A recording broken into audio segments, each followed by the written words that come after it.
E aí, amigos do Massa Madre Talk, sejam muito bem-vindos a mais um episódio do nosso podcast. E nós estamos aqui neste novo cenário, estreando com uma pessoa incrível, que eu vou dizer para vocês aqui. O cara é, acima de tudo, zootecnista primeiro, né? Foi trabalhar numa criação de camarão, a gente vai entender sobre isso. Depois resolveu se tornar um dos chefes padeiros mais respeitados. Eu estou aqui com o meu amigo Fábio Pasquale. Seja muito bem-vindo, Fábio. Obrigado, Matheus. É um prazer estar aqui, né? Acho que a Ramalhos desde sempre foi uma referência para o mercado e para todo mundo. E o Massa Madre aí com esse retorno tá aqui é um prazer e um orgulho. Como é que é essa história? Você é zootecnista de formação. Sim. E aí você foi trabalhar para criar camarão. Na verdade, quando eu me formei na USP em 2003, certo. Sempre gostei do meio rural e tal, é uma coisa que até hoje me fascina bastante, acho que tem uma conexão muito grande com a comida, né? Acho que são duas coisas que estão muito próximas uma da outra, apesar de não parecerem. Aí fui estudar zootecnia, apareceu uma oportunidade de trabalhar no Nordeste com criação de camarão e eu fui. 20 e pouquinhos anos, né? Bastante forró, bastante... Você não pensa muito, né? Você vai. Vai. E o desafio, quanto maior, melhor, né? Assim, acho e aí era fazendinha de camarão mesmo lá? Uma fazenda grande, Caramba! Eram, sei lá, na época, 700 hectares de lâmina d'água, para quem tem noção. Caramba, 700 hectares? Acho que é a maior empresa de criação de camarão hoje da América Latina, né? Até hoje, acredito que seja ainda. A fazenda que eu operava tinha 300 funcionários e a empresa no total tinha 700. Caramba, cara. Fica no Rio Grande do Norte, assim, bem legal. Assim, foi uma experiência, acho que de vida mais técnica e de vida, né? Assim. Quanto tempo você ficou lá? Fiquei 3 anos e meio. 3 anos e meio. E aí, como é que entrou essa história da panificação na sua vida, cara? Então, a panificação sempre gostei desde, assim, sem clichê, né? Mas sempre gostei desde pequeno da história do pão, sempre me fascinou mesmo, assim. Sempre fui o cara que cozinhava na República, tá meu sócio sentado ali que pode confirmar, a gente é colega de faculdade. Que legal! E aí, meu pai tinha restaurante em São Paulo, ele trabalhava com restaurante comercial desses, né, de self-service e tal. E quando eu voltei do Nordeste, ele foi para lá, assim, ele se fascinou pelo clima, pelas praias e tal, ele foi morar, meu pai e minha mãe foram morar em Natal. Ah, que legal. Bem no ano que eu voltei. E aí ele falou, vou vender o restaurante aqui, vou morar em Natal, e montou uma churrascaria lá e ficou lá por 8 anos. E quando eu voltei, assumi o restaurante daqui com a minha irmã, ficamos sócios e botei um pé na gastronomia, né? E eu sempre quis, mas ele falou, restaurante não, é coisa de gente maluca, eu não quero isso pra você, e sempre insistiu pra não ir pra esse caminho. Né? Errado ele não tá, né? Não tá. A gente tava agora tomando um café e comendo muito bem lá na Carina, aqui na Viva, né? Que eu acho que é uma das grandes gênias da panificação. Sim. E do bem comer e de tudo, assim, sou fã dela desde o primeiro dia que ela abriu, vim aqui acho que no primeiro ano que ela tinha aberto, mesmo antes da gente. E, enfim, e aí eu teimei com meu pai e fiquei no ramo.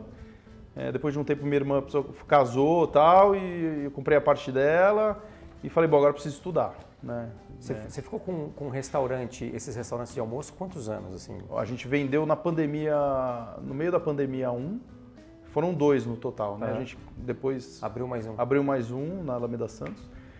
A gente vendeu o último no ano passado, os 2. Aí você voltou de Natal em que ano? 2007, mais ou menos. Aí você ficou de 2007 até 2020 com os restaurantes? Super, assim, são negócios bons, né? Que é só durante a semana e tal, mas você não consegue expressar a sua identidade como cozinheiro, eu acho, sabe? Porque é muito informal, né? Não é um momento de prazer das pessoas. No atacado, né? Assim, você tem que fazer para suprir a demanda. Mas para mim foi uma escola muito boa porque me dava a oportunidade de estudar à noite, né? Então, depois de 2 anos eu falei, tem que fazer gastronomia. Então agora eu tenho um restaurante para tocar e fui fazer faculdade de gastronomia. Foi 2007 que você voltou? Isso, 2009 eu entrei na faculdade, 2008, 2009, já logo no começo. E aí cursei os 2 anos, naquela época o tecnólogo só tinha 2, não sei hoje em dia como tá, mas acredito que ainda seja assim. E já o meu projeto de TCC foi um bar de tapas que a gente tem até hoje, esse existe ainda. Como é que chama o bar? Sancho, fica na Augusta, Sancho Bar e Tapas. Você tá com o Sancho desde 2000 e... Ele abriu em 2011. 2011? Completa legal, 14 anos esse ano, né? Isso. 13 esse ano. Legal. Até aí, então, você está em restaurantes ainda, né? Aí o meu sócio, que é o Martin, ele estava morando uma temporada na Espanha e eu fui para lá fazer um mochilão. A gente falou, pô, cara, não existia bar de tapas em São Paulo, tinha um que era mais restaurante, tal, que é do Juliano. E a gente falou, acho que tem uma oportunidade de comer-se bem no bar, assim, que é uma coisa que eu sentia falta, assim, acho que no Brasil é muita fritura e tal. E a gente abriu o Sancho, o TCC do curso de gastronomia foi do Sancho, foi o Sancho. Foi o modelo de negócio do Sancho. Foi o plano de negócio do Sancho. E o Martin estava nessa época, já tinha voltado da Espanha e estava aqui fazendo o GV, administração, terminando nessa época. A administração. E aí vocês cursaram zootecnia juntos? É meu amigo de faculdade. Ah, que legal. Aí aquela história dos dois amigos, vão montar um bar um dia, é verdade. Aconteceu. A outra grande coisa que ninguém acredita aí aconteceu, que um TCC virou verdade. Né? Sou formado em publicidade e propaganda, numa cidade do interior que chama Araraquara, um pouco mais para o interior aqui do que Americana. E o meu TCC virou uma agência. Olha só, então já temos dois casos.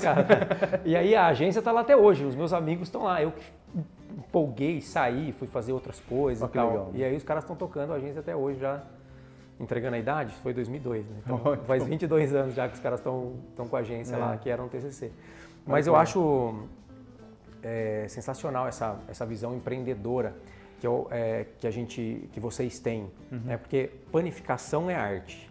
Agora, ter padarias é ser empreendedor, que são coisas diferentes. É verdade, muito diferente, assim, né? Acho que hoje eu tenho a ajuda e a facilidade de ter um sócio que tem um enfoque administrativo financeiro muito grande, com uma boa formação, com uma bagagem boa, que me dá mais liberdade para estar na criação e no desenvolvimento de produto, na operação e tal. Então, acho que, além de tudo, a gente consegue se dividir bem. Então, eu não meto o bedelho nas coisas que ele faz, ele não mete o bedelho nas minhas, a gente se respeita e, lógico, né, sugere melhorias em alguns casos, mas isso faz a máquina andar mais, sabe? Eu acho que... Vamos dar só um passinho para trás, porque a gente falou que você fez gastronomia, entrou no Sancho. E aonde que entra o pão nessa história, cara? O pão vem de uma história que eu acho que é fundamental, né? Para quem conhece um pouquinho sobre os bares de tapas, sobre a Espanha, o pão está em todas as refeições do espanhol. Desde de manhã no pão com tomate, na hora do almoço, a primeira coisa, em qualquer restaurante que você sentar, até um Michelin Star, vai vir uma porçãozinha de pão para você comer. E no jantar também, o espanhol só come acompanhado de pão.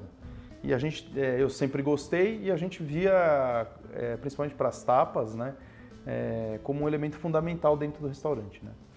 E aí a gente procurou grandes fornecedores, na época até uma pessoa que é uma referência no mercado hoje, tal, começou a atender a gente e tal. E a gente viu a necessidade do bom pão, escolhendo um bom fornecedor, num primeiro momento. E aí um dia, um sabadão, eu lembro que vendemos o dobro do que a gente imaginava, e a gente teve que buscar pão no meio do turno, liguei para essa empresa na época, chegamos lá para buscar, o pão estava na câmara congelada. E aí falei, pô, acho que eu estou comprando o pão de um cara, que ele está me vendendo pão fresco e tal, lógico, né? Na correria talvez não tivesse. Mas entendi que o processo do meu pão era um pãozinho congelado, muito bom, né? Sim. Mas era um pão congelado que eu requentava e servisse para o meu cliente, né? Puta, aí eu falei, nossa, que ruim, né, a sensação, né? Você luta pelo frescor o tempo todo, escolhe ingredientes, escolhe... Daí eu falei, Martin, acho que a única saída é a gente começar a fazer pão. Aprender a fazer pão. Acho que o caminho é esse, né? Acho que o caminho do autoral é quanto mais coisa você absorver para você, que é muito o que acontece na Leblé hoje, né? Você tem mais controle do que você está fazendo. É uma expressão real da sua identidade, né? Quando você traz isso para dentro do seu contexto, você começa a verticalizar a cadeia, né? Trazer a cadeia para dentro da sua casa, você consegue imprimir mais identidade, né, no negócio. Exatamente, assim, tanto que por mais simplório que seja o comentário, o nosso sonho é fazer um misto quente completamente nosso. Nossa, o sonho do cara é fazer um misto quente mas eu quero fazer o pão, já faço, né? Quero fazer os embutidos, a gente já faz. Na Leblé a gente hoje é autônomo de produção de embutido. Que legal, cara. Produz 1 tonelada de embutido por mês hoje. Então, os que uso nos lanches. Singelo, uma singela tonelada de embutidos por mês. A coisa foi tomando volume, né? O custo é menor do que comprar um presunto de qualquer marca dessas que a gente conhece. Isso foi trazendo uma identidade. Não estou dizendo que é melhor ou pior, né? Sei que é melhor para a saúde, para todo o resto, né? Eu acredito que para o paladar também, mas aí cada um tem que saber julgar, né? Mas o próximo passo, que é nosso sonho, e aí a história de ser zootecnista, é produzir o queijo, né? É uma coisa que a gente já mira bastante, discute muito e, se Deus quiser, em breve vai acontecer. Então, mas o misto quente simboliza para a gente um pouco isso, fazer o pão, fazer o queijo e o embutido, né? Então isso é uma complexidade muito grande, apesar de um termo tão simplório, né? Então é isso que fez a gente brochar na época com o fornecedor de pão e estudar. Aí fui para a grande escola brasileira de panificação, que, na minha opinião, principalmente no início de mercado, que é do cara que é meu amigo hoje, que é o Rogério Shimura, né? Acho que ele faz um trabalho, né? Assim, onde você se forma em panificação no Brasil, né? Agora tem o Cordon Bleu, tem algumas outras referências, mas para começar, o que é a padaria brasileira? Né? Aí fiz aquele curso dele de 30 dias direto e foi, assim, uma faculdade. Existe uma diferença entre a panificação brasileira convencional, né? Sim. E o que você pratica hoje. Sim. Né? E aí eu estava até falando com o Fernando Oliveira esse tempo, ele falou, cara, existe na padaria artesanal uma beleza, né? Na fermentação natural e tal, isso, aquilo. E aí, quando você vai para as receitas de vó, as receitas de casa, tem muito disso também, né? Tem. E tem esse resgate que principalmente as regionais trazem, de você trazer o comfort food para dentro do seu negócio. E é exatamente o que você faz hoje, né? Exato. E aí, com o Shimura, depois eu fui estudando, eu ia para fora, né? A gente já estava começando, quando a gente começou a fazer pão, logo a gente entendeu que ali era um outro negócio, né? Entendi. Os clientes queriam comprar, e o pão era legal, né? Nem era perto do que é hoje, mas, pô, tem um negócio aqui, né? E eu sempre olhei a padaria como um negócio próspero, sempre imaginava que era um negócio de muita dedicação, mas não sabia que era tanto. Mas sempre imaginei como um negócio próspero, né? Dificilmente você vê uma padaria fechando, né? Assim, é raro, verdade, né? cara. Restaurante você vê acontecendo toda hora, né? Mas padaria às vezes está lá o tiozinho lá, né? 50 anos, né? Entendi. É verdade isso mesmo. Porque quem tá não tem como não se dedicar, né? É impossível. Senão não tem pão no outro dia, né? E isso exige da pessoa e o mercado entende e funciona, né? Daí surgiu o plano de negócio da Lebleck, que iniciou por volta de 2016, mais ou menos. A gente assinou o contrato do imóvel que a gente está hoje em 2017 e inaugurou em 2019. Né? Foram 2 anos aí. Foi construído um prédio e tal. Inaugurou na beirinha da pandemia. Foi terrível porque a gente inaugurou, terrível ou não, né? Não acredito muito acho que as coisas acontecem quando tem que ser, mas... Do jeito que tem que ser. Mas em 2019, em dezembro, a gente inaugurou, em março a gente fechou. Já estava com 90 funcionários trabalhando. Caraca, 90 funcionários. 90. Ficamos em 6, eu e mais um na produção? Na produção de pão. O confeiteiro que está comigo até hoje, que assumiu Viennoiserie e panificação.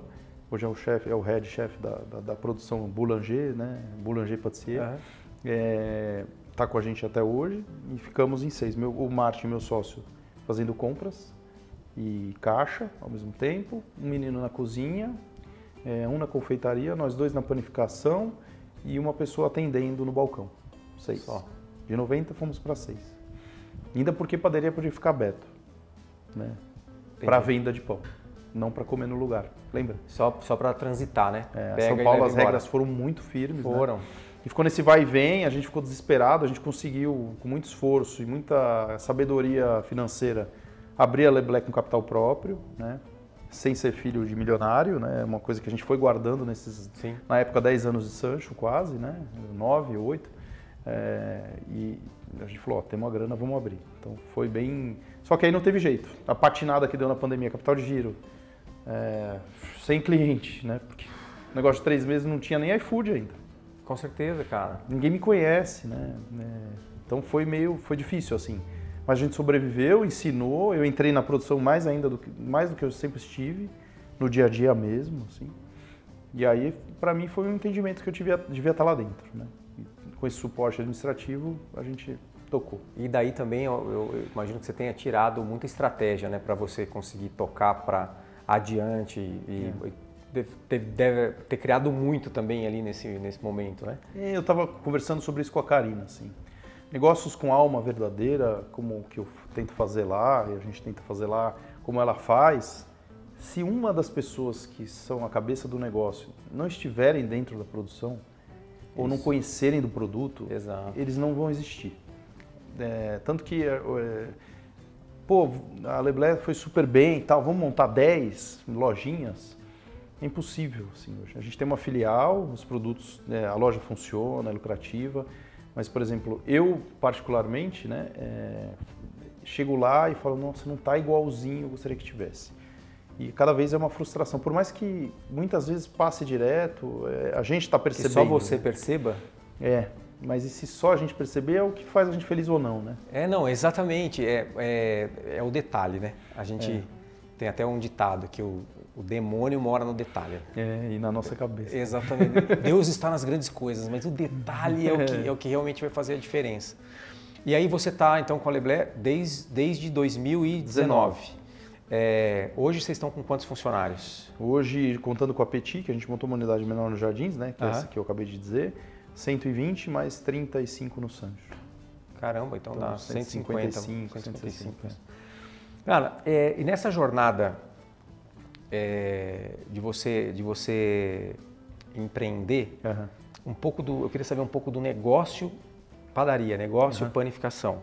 O que você entende como o maior desafio do lado de empreendedorismo, assim? Porque, um exemplo, o brasileiro é extremamente criativo, o brasileiro pau para toda a obra, se precisar pôr a mão na massa, vai e tal.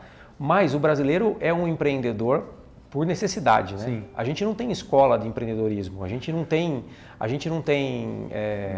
uma matéria na escola, né? Exato, que vai falar, administração de empresas, a não ser o verdadeiro administrador de empresas, onde ele começa a entender o que é compra, o que é venda, qual que é a diferença de o que é margem de contribuição, por que você tem que poupar, lucro de empresa não é salário de empreendedor, né? Então, na sua visão, assim, o que você entende que é a maior dificuldade ou que é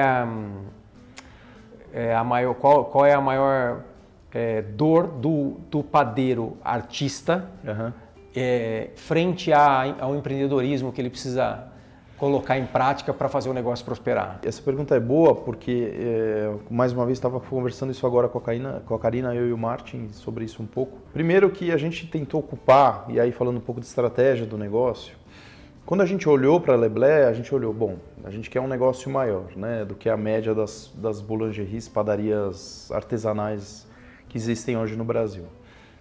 Maior espaço físico. Maior de espaço físico, de lugares sentados, de atendimento, de fluxo de pessoas, né? O plano de negócio tinha uma dimensão grande. E hoje você tem 100 lugares lá, né? 120 lugares. 120 lugares. Dá com quantos metros quadrados, mais ou menos? A área de atendimento tem 500 metros, 400 metros, mas o prédio total tem 1.000.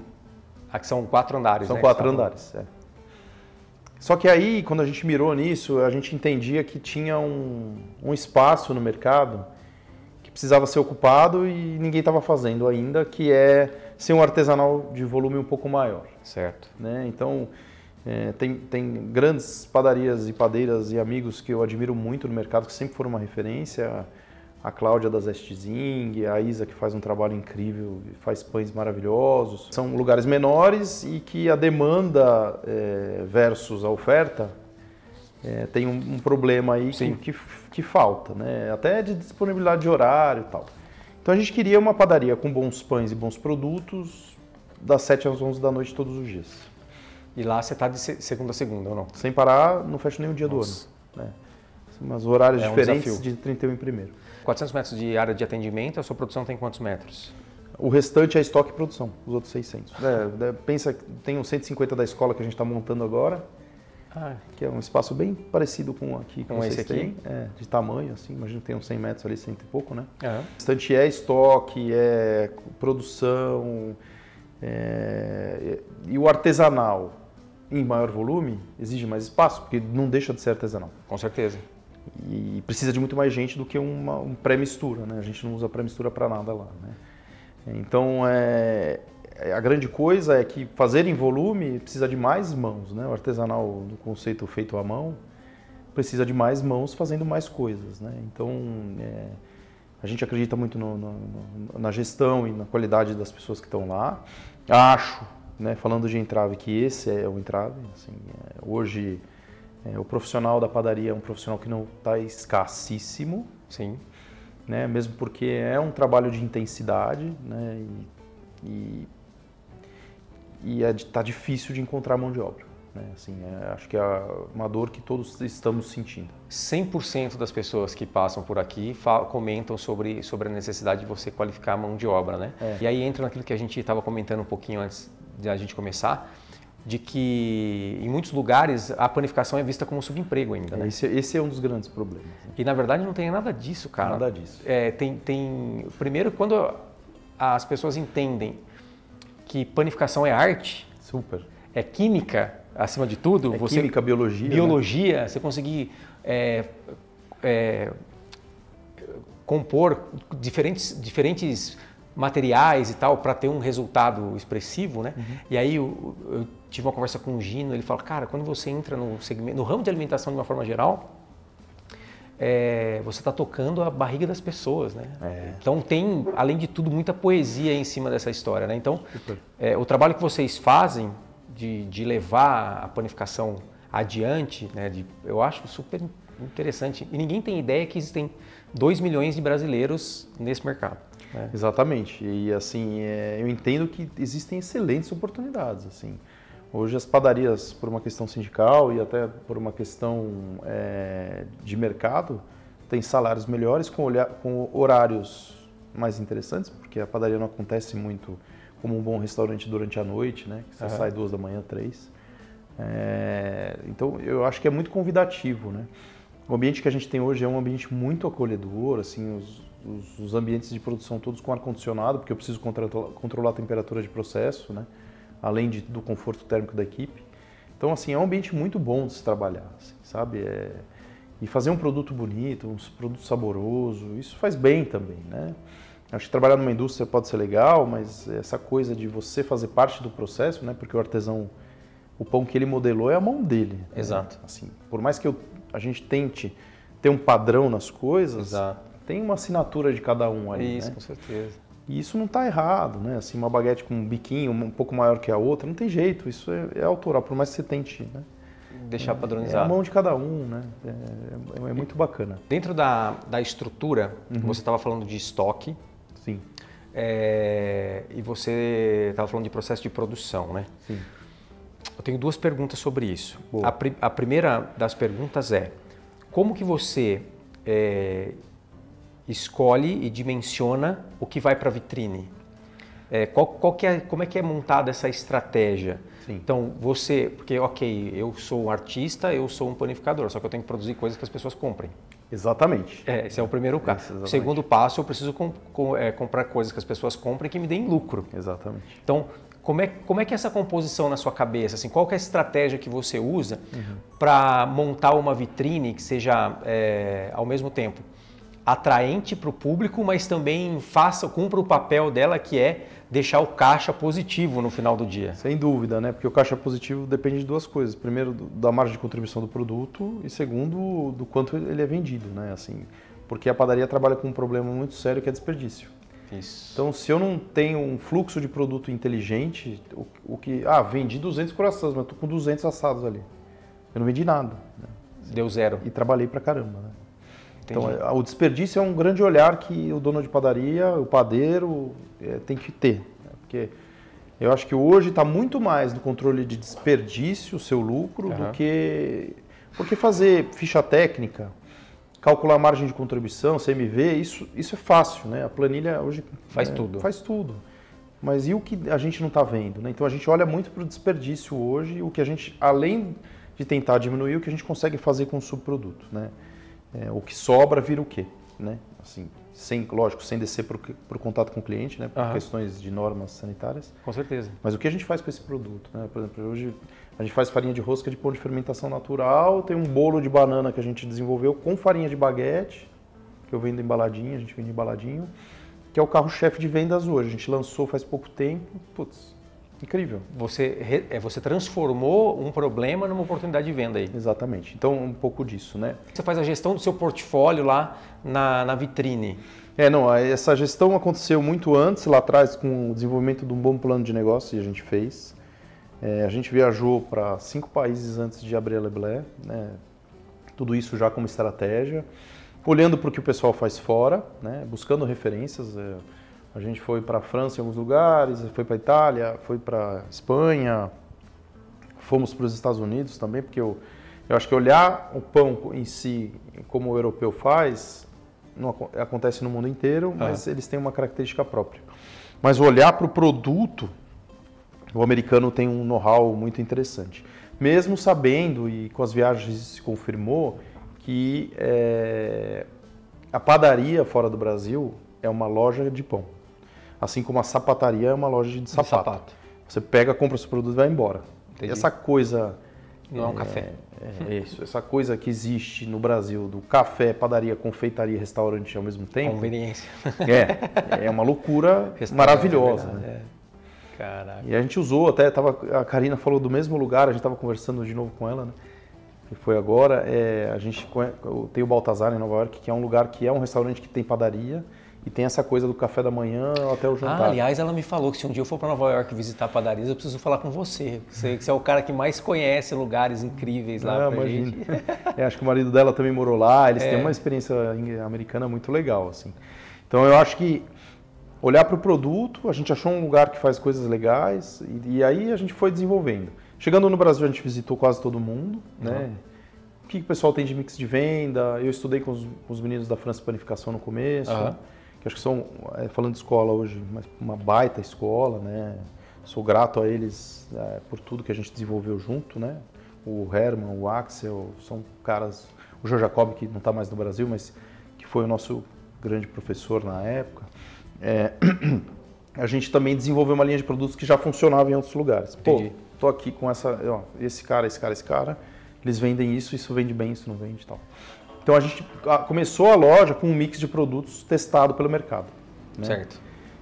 E a gente entrou num bairro de pessoas que conhecem o produto. Porque não adianta eu vender um croissant tradicional, né? Que até a gente tem a briga, né, de chamar... A gente fala o croissant simples, né? Que não tem recheio. Não, é o croissant tradicional. O croissant. Simples, não é? O croissant de verdade. Ele não é simples. Né? O croissant é uma coisa mais complexa que existe na panificação depois do panetone, eu acho, sabe? Para ser incrível, né? Sim. Então a gente foi lutando com isso e as pessoas que da redondeza que a gente está hoje têm experiências, né? Certo. Isso por outro lado também te cobra e fala, pô, mas não tá legal, como em Paris semana passada, cara, e aí? E aí? Né? Então tinha essa troca. Então a gente abriu com uma linha, vamos dizer, uma linha básica, certo, que a gente sabia que funcionava em outros lugares, só que quando eu olhei para a vitrine em um determinado momento, eu estava com a vitrine de todo mundo, né? Isso. Eu falei, vamos desenvolver. E o melhor jeito é fazendo, provando, fazendo ficha técnica e colocando para venda. Então, eu acho que confio um pouco num caminho que eu tive na minha vida de ser cozinheiro antes de ser padeiro. Então, a gente consegue ter um desenvolvimento de paladar mais solto, né? Mais livre. Sim. Você olha para os ingredientes, o que eu posso usar, você enxerga mais, assim, eu acho, sabe? Essa era a minha próxima pergunta. Como que o restaurante, vamos chamar de tradicional, aquilo, depois de tapas, influenciaram no seu desenvolvimento, né? Porque uma coisa, você sai de um estilo no restaurante de almoço de limpa salão, né? Isso. Entra e sai. Em cada um, sei lá, 700, 800 pessoas por dia. Caramba. Era um volume... Isso te prepara também para a organização, né? 700 refeições? Em 2 horas. Caraca, meu. É um negócio absurdo. Era absurdo. O negócio funcionava muito bem, né? Só que é um pouco disso. Assim. Eu entendi porque seu pai quis ir embora. Eu entendi porque ele falou, não quero mais. Prepara para a organização Você tem 2 horas para acertar. Para fazer. Então, pensando em fluxo, desperdício, preparou um pouco a gente na padaria para isso, sabe? Entendi. Você atende quantos clientes hoje na padaria? Vamos pensar no domingo, que é nosso melhor dia, tem dia que atende 2.000 pessoas. 2.000 pessoas? Com 120 lugares, dá um giro de 18, né? Cada cadeira sentam 18 pessoas. 18 pessoas, num domingo. A fila de espera começa 9 da manhã e vai até 9 da noite. Mas é um volume que a gente não tem ideia, né? Então, eu sou recém-chegado no segmento de panificação. Tá com o pé sujo bastante, tá sujando o pé de farinha ainda. Cara, eu debutei na FIPAM faz, sei lá, um mês e pouquinho. E aí quando eu comecei a ler umas coisas, no Brasil se consome 45 quilos de pão per capita por ano. Aí eu falei pro Márcio, né? Falei, nossa. Ele falou, não, cara, em Portugal é 80. Estamos bem atrás. E aí teve umas coisas impressionantes, assim, eu como publicitário, tinha um amigo doido que tinha uma empresa que fazia publicidade em saquinho de pão. E aí a gente vendeu um projeto para uma construtora e aí perto do local tinha um supermercado Dia. Falei, vamos entregar aí no supermercado Dia. Aí eu cheguei pro cara, falei, quanto você quer? 1.000, 2.000? Ele falou, saquinhos de pão. Ele falou, mas para quanto tempo? Porque 2.000 saquinhos de pão aqui vão durar 3 dias. Sim. Caramba, cara. E é um negócio que a gente não imagina, né? Então, eu acho que esse fulfillment deve ser uma loucura, né? No sentido de você, eu preciso de X quilos de farinha para tanto de produção e aí você tem que contar com o tempo de entrega do seu fornecedor.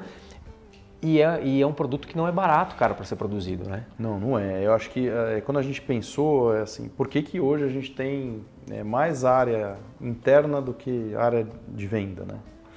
Porque a gente queria ter um negócio organizado.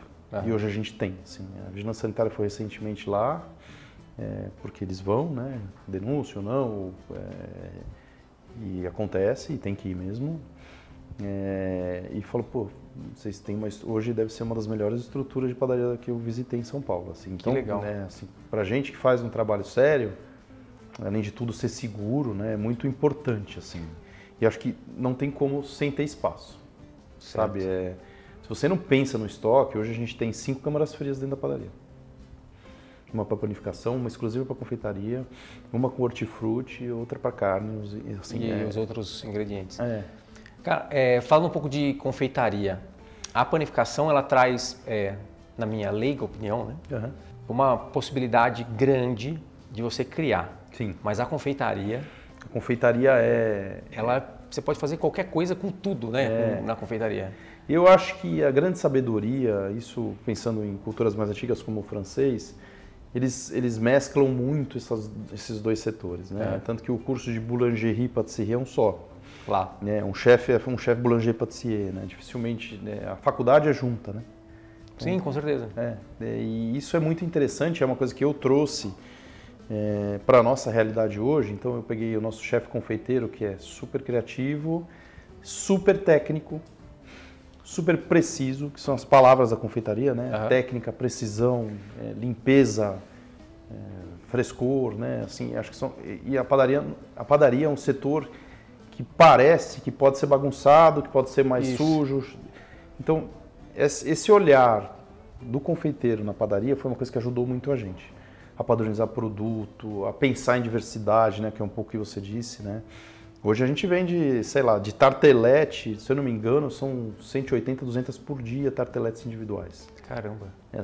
São números absurdos. Absurdos. Assim, consumo de chocolate, sei lá, 800 quilos por mês. 700 quilos por mês, sei lá, é uma loucura sem fim, assim. Mas é porque a gente faz tudo que a gente está fazendo lá, a gente tenta fazer de maneira séria, com boa referência, sabe? E bem feitinho, assim. Você deve atender por mês lá mais de 100 mil pessoas, né? Se você olhar... acho que um pouco menos, né? Mais ou menos. No domingo, que é o pico, dá umas 2.000, umas né? 2.000. Então pensa nos 45, 50 mil. 50 mil. Uma cidade. Uma cidade. Bom, você alimenta mas a padaria por tem semana. essa beleza, a gente conhece os clientes pelo nome hoje, sabe? Sensacional. Assim, Porque tem quem vai todo dia. A padaria é o lugar de todo dia. Eu estava falando com a Karina, ela falou, eu tenho um cliente que ele vem de manhã, toma um cafezinho dele, e à tarde, quando ele volta, ele toma um cafezinho dele. E assim, no Brasil a gente tem esse amor pela padaria e a gente tem que usar isso a nosso favor, né? Não, e lugares incríveis como o seu e da Karina, eles te sugam para dentro, né? Super. Então, sente o carinho, né? Você vai lá, almoça em 15 minutos, fica 2 horas lá só. Conversando, batendo papo e experimentando sobremesa e tomando café. Uma coisa que na Leblé a gente nunca esqueceu e que para mim pessoalmente, né, é muito importante a gente enfatizar que a gente é brasileiro, né? A gente tem referências na Leblé, por exemplo, da escola francesa, porque eu acho que fazem há muito mais tempo e isso traz sabedoria, né? A gente tem referência da escola italiana, que faz focaccia, ciabatta, pizza, a gente faz pizza lá todo dia também de fermentação natural, 100%. A gente tem que olhar para todas as referências, mas a gente nunca esqueceu de olhar com respeito para o produto que o brasileiro consome, sabe? Sim. Eu acho que dá para fazer bem feito. Então, se você me perguntar, 90% dos colegas não fazem pão francês, por exemplo, né? Respeito, eu faço, o brasileiro gosta. Gosta.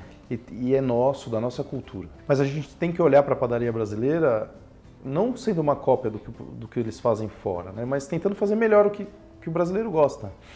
Eu não uso pré-mistura no pão francês, a gente faz do nosso jeito, usa outras alternativas, como um pouco de leite em pó.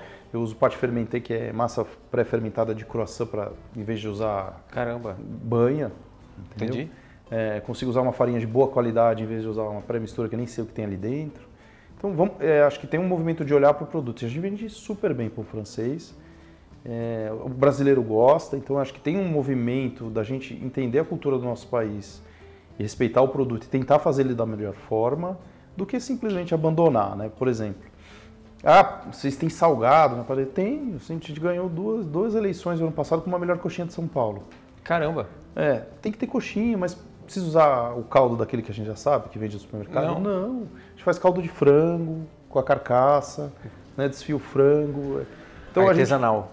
Então tem a padaria que tem coxinha, tem pão francês e vai ter, mas tem um croissant que eu me orgulho hoje, tem um panetone que a gente virou referência no mercado hoje graças a muito trabalho, mas sem deixar de olhar para o que o brasileiro gosta, porque eu sou brasileiro também, né, e gosto do pão francês. Cara, exatamente. Eu acho que você imprimir a sua identidade é muito importante em qualquer processo, né? Sim. Porque as pessoas hoje te reconhecem pela trajetória que você construiu a partir das referências que você tem. Então, Super. Você estudou, você foi lá, você se especializou e aí você imprimiu a sua identidade no negócio, né? Super. E aquilo que... Tem uma frase que a Karina usou na conversa que eu tive com ela no podcast dela, que ela falou assim, se eu não gostar, eu não faço. Sim. Então, exatamente. Tá bom, todo mundo consome e tal, mas tem que ter a minha identidade. Se eu não gostar, eu não vou fazer. Exatamente. E é bem isso que você está falando, né? Não vou fazer um pré-mistura, não vai usar. Cara, mas dá para ter, né, entendendo o mercado também, né? Acho que é um... você está com quantos SKUs hoje lá na sua... Quantos? Quantos SKUs? Quantos produtos você tem disponíveis hoje? SKUs. Quantos tipos de produto? 1.000? Na linha total, entre... Caraca, 1.000? 1.000. Cara, e quando que você acha que é a hora de lançar ou de tirar alguma coisa? A gente olha bastante para as vendas no sistema, né, e puxa isso frequentemente. E a gente... Aí é o marketing que fica te cutucando, esse produto não vende mais. Puxa lá a venda, vamos lá. Não está funcionando, CMV está alto. A gente faz uma gestão, já tem datas para mudança de preço de cardápio, né, acompanha a inflação, tal, isso, ele faz um trabalho muito sério com isso, né. A gente reajusta 2 vezes por ano, ou não, depende do mercado, do que a gente teve de reajuste e tal.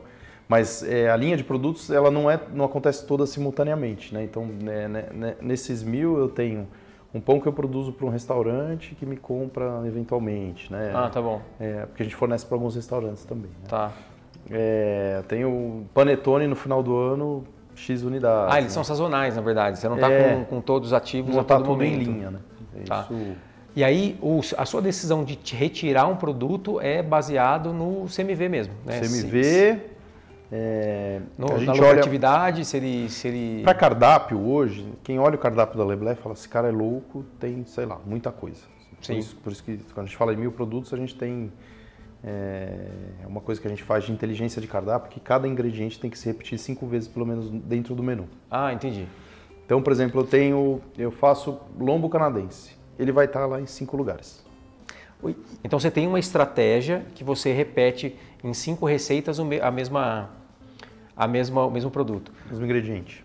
O mesmo ingrediente. O Gino trouxe pra gente que ele tem uma massa 1.000 possibilidades.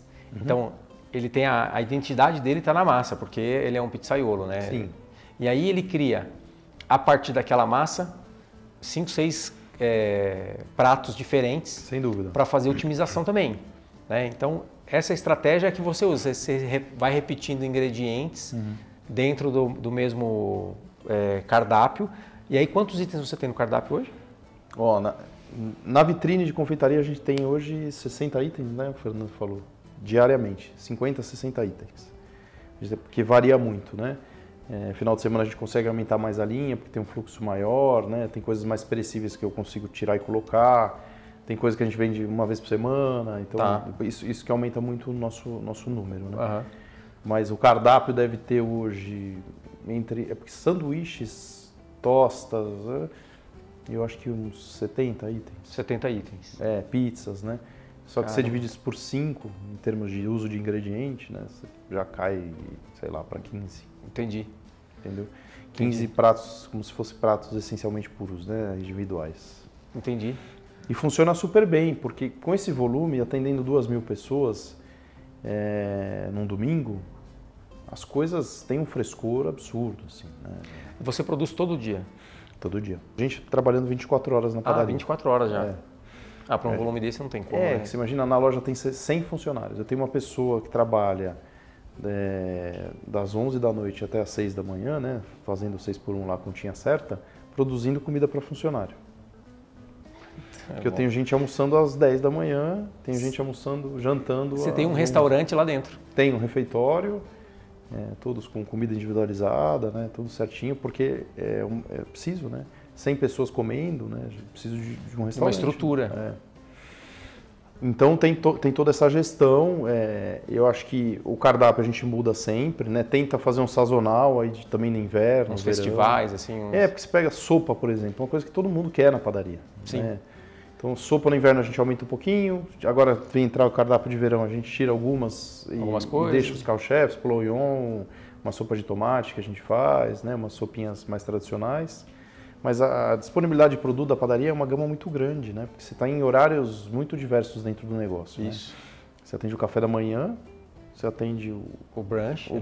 Você atende o almoço em si, você atende o café da tarde. Isso. Você atende uma reunião de negócios, um grupo você atende de quem passa ali para comer uma pizza antes de ir para casa. Uma pizza, um salgado, né? Então isso vai virando uma coisa muito legal. Na produção, a gente tem uma cozinha de produção em cima, que trabalham 4 pessoas. Na cozinha de salgados são 3 pessoas, produzindo tortas, salgadas, coxinha e tudo mais. Na confeitaria hoje a gente tem 8 pessoas trabalhando, sendo que é o seu maior volume, né? 2 de madrugada, 6 de dia, 2 de madrugada. Na padaria eu tenho 8 pessoas trabalhando, 2 de madrugada, 6 durante o dia. E aí na cozinha tem mais, né? Na cozinha o efetivo... Que é o maior volume. É o maior volume e atendimento também, né? Caramba. Porque essa coisa de estar aberto o dia inteiro, hoje a gente trabalha com 3 turnos oficiais, assim. Aí tá tudo separadinho, cada um tem sua linha de produção, cada linha tem a sua identidade, suas receitas e tal.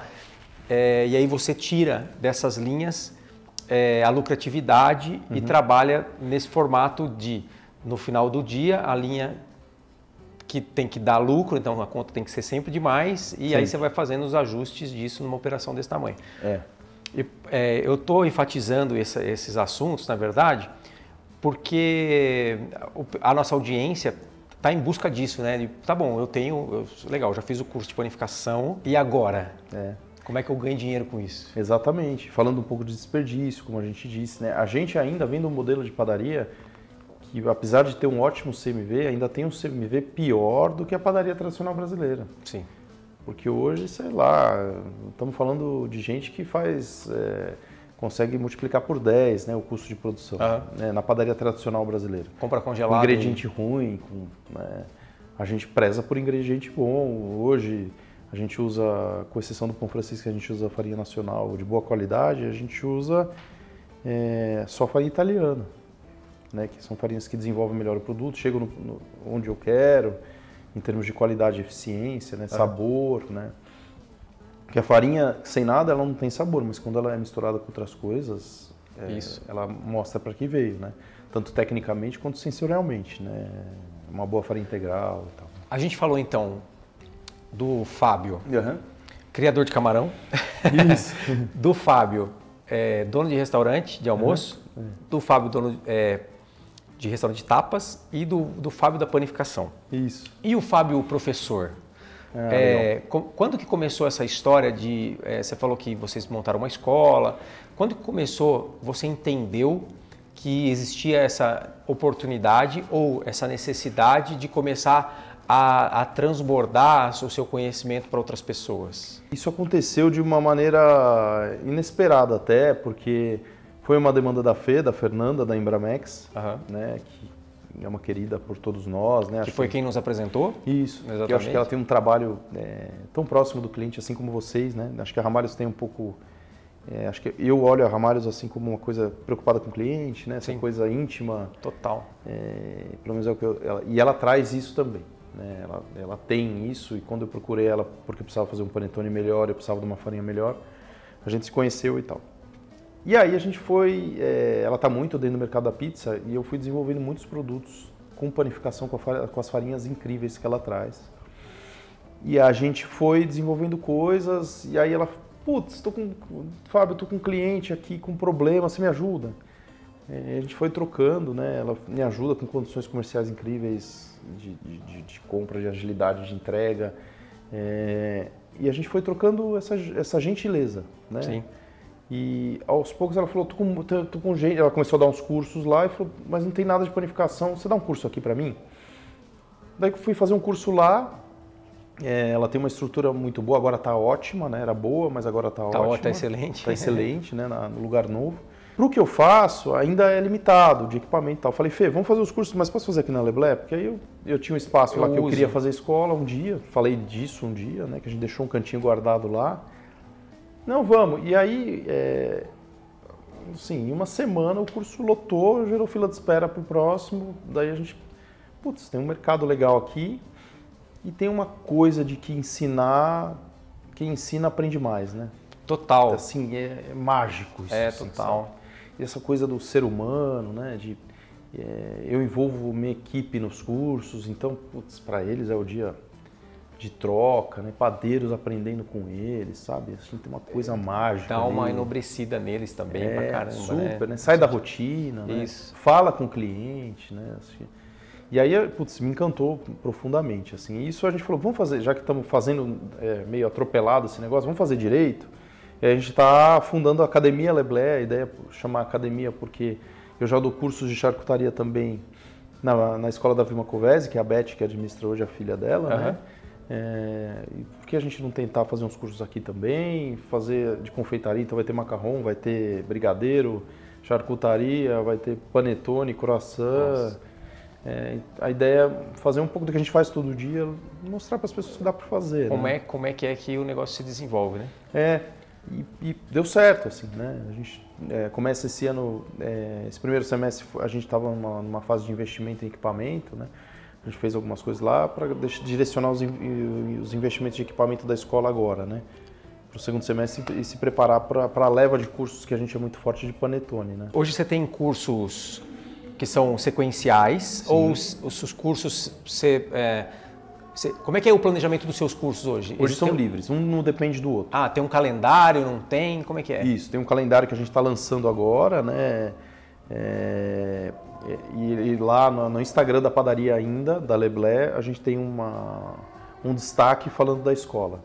A gente começou assim porque para fazer a gestão de tudo isso, com a mesma linguagem e tudo mais, quem cuida da nossa social media hoje é a Crudo, né, até levantando uma bandeira aqui, que as meninas são geniais. Para quem procura isso de maneira séria dentro do seu negócio, elas são a referência do mercado hoje no Brasil e na América Latina, eu acho. Né, tem que olhar para elas com cuidado, assim, a gente faz um cuidado com o Instagram hoje. Sensacional. Né? E aí elas falaram, elas mesmas sugeriram, vamos começar aqui e a gente vê se precisa migrar ou não. Né? Então, está dentro do Instagram da Leblé e a agenda está lá. A gente foi nesse primeiro semestre de cursos, que é o segundo semestre do ano, focando em coisas que a gente já sabe fazer e cursos que já funcionam. Para no decorrer do caminho a gente ir desenvolvendo mais coisas. A ideia é que isso aconteça com mais volume, mais temas no ano que vem. E a ideia é que uma coisa vai puxando a outra, né? Os caras fez um curso vamos fazer o curso de pão artesanal. Aí ele vai querer, agora eu quero fazer o de baguete. Agora eu quero... Uma coisa vai puxando, não tem fim, né, na verdade? Não tem fim. Bom, o que eu vejo, assim, a gente direciona um pouco o cliente no telefone. Um dos cursos tem um caráter mais técnico por uma questão de equipamento, que é o curso de Venoiserie principalmente, porque hoje eu não ensino a fazer croissant na mão na aula, porque vai ser frustrante em algum momento, dá para fazer, mas... Fazer na mão é brincadeira, né, não cara? dá. Então a gente já falou, ó, esse curso de Venazerri é legal que você pense em ter uma laminadora, ou se você não Sim. tiver, é mais com enfoque profissional. O restante, dá para ir o amador que faz em casa e... Até agora a gente só teve pessoal de padaria mesmo, né, estudando com a gente, assim, um ou outro mais... E como é que tá? Vem gente em todo lugar, né? Todo lugar, assim, a gente se impressionou com o volume de donos de padaria indo lá nos primeiros cursos, assim. O Martin e o Fábio, sabe? O padeiro e o financeiro indo juntos, entender o negócio. Porque hoje na Leblé, fazendo um curso dentro do negócio funcionando, eu consigo mostrar para ele não só como faz o pão, como armazena, como é que vende lá embaixo, qual é a minha linha de produtos, como embala. A cadeia tá inteira, né? A cadeira tá inteira. Cara, que sensacional. Fábio, a gente está caminhando, quase chegando perto do final aqui dessa conversa e eu acho que a gente tem assunto ainda para mais uns 2, 3 podcasts. Sim. A gente vai intimar a Karina para vir junto no próximo. Para mim é um prazer, eu sou fã dela, vou ficar aqui babando aqui. Nossa, eu acho ela uma pessoa incrível, assim. É um gênio, genial. Assim. Ela é genial. E aí eu acho que a gente pode falar muito mais sobre negócio, sobre estruturar essa cadeia, né? Melhorar esse processo como um todo. Então, para mim, estou conversando com você pela segunda vez aqui, é um prazerzaço. Tomara que a gente consiga desenvolver muitos projetos, muitas coisas novas. O que você precisar do Massa Madre, você pode contar com a gente. Então, assim, o que você tem, só para a gente encerrar aqui, de perspectiva de futuro? Tem que olhar muito para o cliente que a gente tem hoje, então olhar para esse cliente, olhar para o produto. Eu acho que o padeiro, o gestor de padaria tem que sair da conta do padeiro, sabe assim? Certo. No jornal, sabe assim, né? Tem que parar. Assim. Hoje a gente controla a fermentação com medição de pH na padaria. Do levain, principalmente, que é a nossa grande trunfo. Então não tem mais... Que é o Massa Madre. Não tem mais... E até colegas, às vezes, eu vejo fazendo isso. Como é que você sabe que o levain está pronto para ir para o panetone? Só tem uma referência em fermentação, que é a alteração de pH. A gente mede isso. O pH do levain hoje 6 vezes por dia. Caramba! Depois de alimentação, antes da alimentação. E a gente controla como uma máquina, assim, sem surpresa. Tem padeiro hoje que põe o levain na boca para saber se está bom. Desculpa, meu Deus. A maioria, né? Então a padaria tem que ser vista como um setor, assim como qualquer outro, que depende de variáveis fixas. Olhar tecnicamente para o produto vai te dar menos surpresa. Sem ter surpresa, você consegue planejar melhor as coisas e aí trazer o olhar do empresário para tudo isso, sabe? Então eu acho que o que falta no nosso ramo, essa tecnificação e essa profissionalização, a gente tem que estimular mais. Por isso que, se você quiser passar uma tarde falando de processo de planificação aqui, fico aqui com o maior orgulho. Sensacional. Mas eu acho que falta a gente olhar para o negócio um pouco, né? O negócio de planificação. Porque coisas que dependem do artesanal, do artesão, sempre correm muito para o lúdico, pela paixão. E não é só isso, né? Você precisa viver disso, né? Então, sem deixar morrer o que te faz bem, eu não troco minha profissão por nada hoje, não saio da produção por nada, estou praticamente todos os dias com a mão em alguma parte da massa, mas eu tenho que controlar o que eu estou vendendo, né? Então, eu acho que é esse pack, assim, vamos nos tornar profissionais mais completos, sabe? Hoje, pudesse dar uma mensagem para o panificador que está começando, qual seria a mensagem que você daria para o cara que está começando, que vai passar por todos os desafios que você já passou e assim por diante? E eu acho que a principal mensagem é: para de olhar para a receita, tanto de negócio quanto de pão, e olha para processo, né? Hoje, você me fala, o que é fermentação? Fermentação é biologia e matemática. Assim. Certo. Não é mágica. Certo. Ali o que está acontecendo é um bicho está comendo, o glúten se formou, o gás está expandindo. E é isso técnico. Sim. Paixão é o tempero que você coloca. Então eu acho que é o olhar para o processo. Eu acho que a técnica é olhar para o processo. Entender o processo, você faz qualquer pão do mundo, né? E aí te dá uma liberdade para parar de engessar a sua cabeça, assim, né? Então, o que eu acho, olha para o processo, para de olhar para a receita.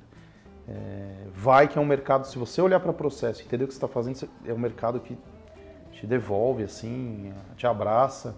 Panificação de maneira séria ou artesanal, mesmo no artesanal, faça bem feito, faça entendendo o processo, né? Meu levain ficou... até só para contextualizar um pouquinho, quando a gente dá o curso lá, eu falo... como é que eu faço a gestão do meu levain em casa? Eu falo, você pega o que você tem lá, joga no lixo. Isso. E toda vez que você quiser fazer pão, passa aqui que eu te dou uma muda. Porque você vai deixar esse troço lá 6 meses sem usar. 6 meses, vai dar errado seu pão. Eu lembro da minha avó. Nossa, tá até verde o trem, tava lá. Esquece, assim. Ou você cuida dele todo dia, ou não é profissional. Entendo. Cara, foi um prazer. Prazer é meu. Muito obrigado. Volte que essa seja a primeira. É. Como é que as pessoas fazem para achar o Fábio nas redes sociais? O meu é @Fábio Pasquale, da empresa é @Leblé Casa de Pães. E tem também o @ que é o do restaurante? É o @Sancho Baritapas. Galera, muito obrigado aí pela audiência de vocês. Eu sou o Matheus. Até a próxima. Até mais, hein? Valeu!